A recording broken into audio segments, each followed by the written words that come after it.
Outrageous assessment of human rights concerns in Xinjiang by UN Commission.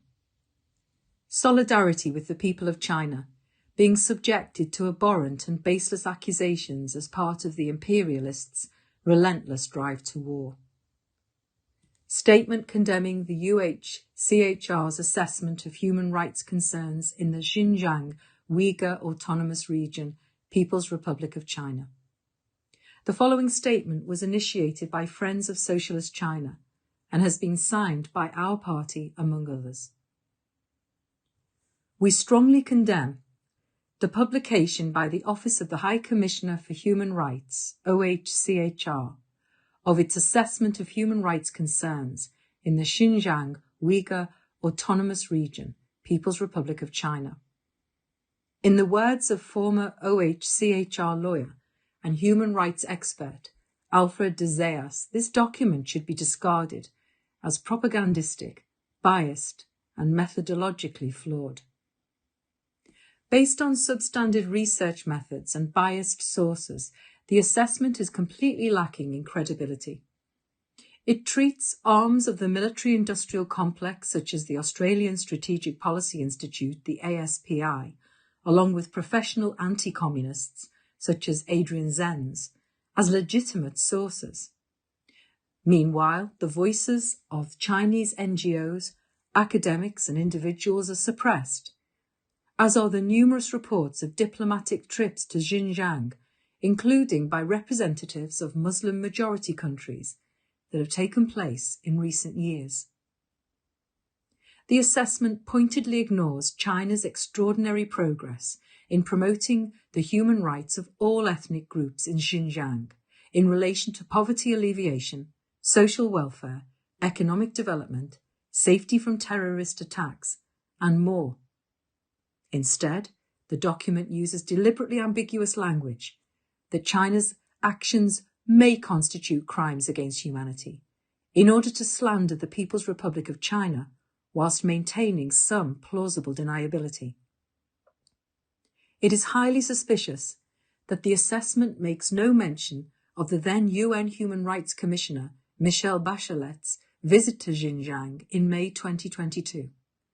Having visited a prison and spoken to former trainees at a vocational education and training centre, having interacted with the civil society organisations, academics and community and religious leaders, Bachelet found no evidence of crimes against humanity.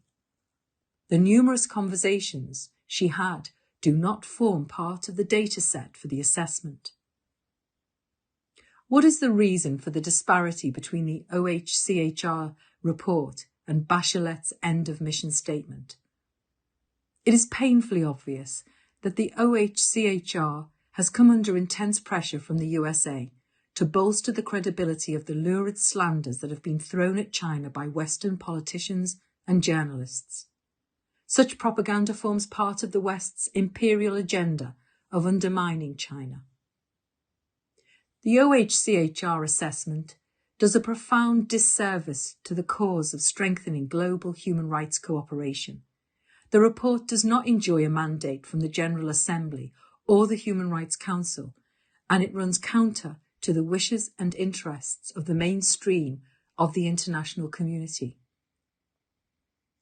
A joint statement delivered by Cuba at the 50th session of the Human Rights Council in June this year stated its firm opposition to the politicization of human rights and the double standards or interference in China's internal affairs under the pretext of human rights.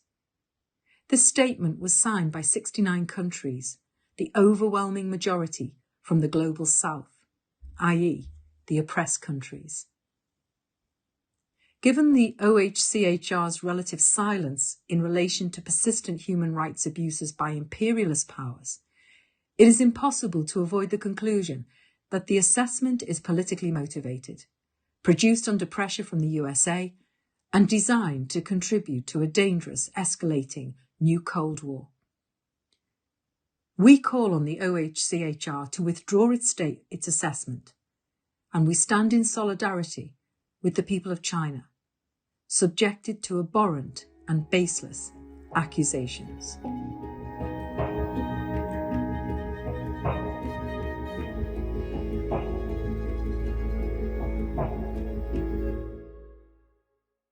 Thanks for listening to Proletarian Radio. We aim to bring you the best Marxist analysis on current affairs, revolutionary history, and theory. Do like, comment, subscribe, and share our content to help us reach the widest possible audience. We are a small organization with limited resources, and we need workers' support if we are to grow and fulfill our mission.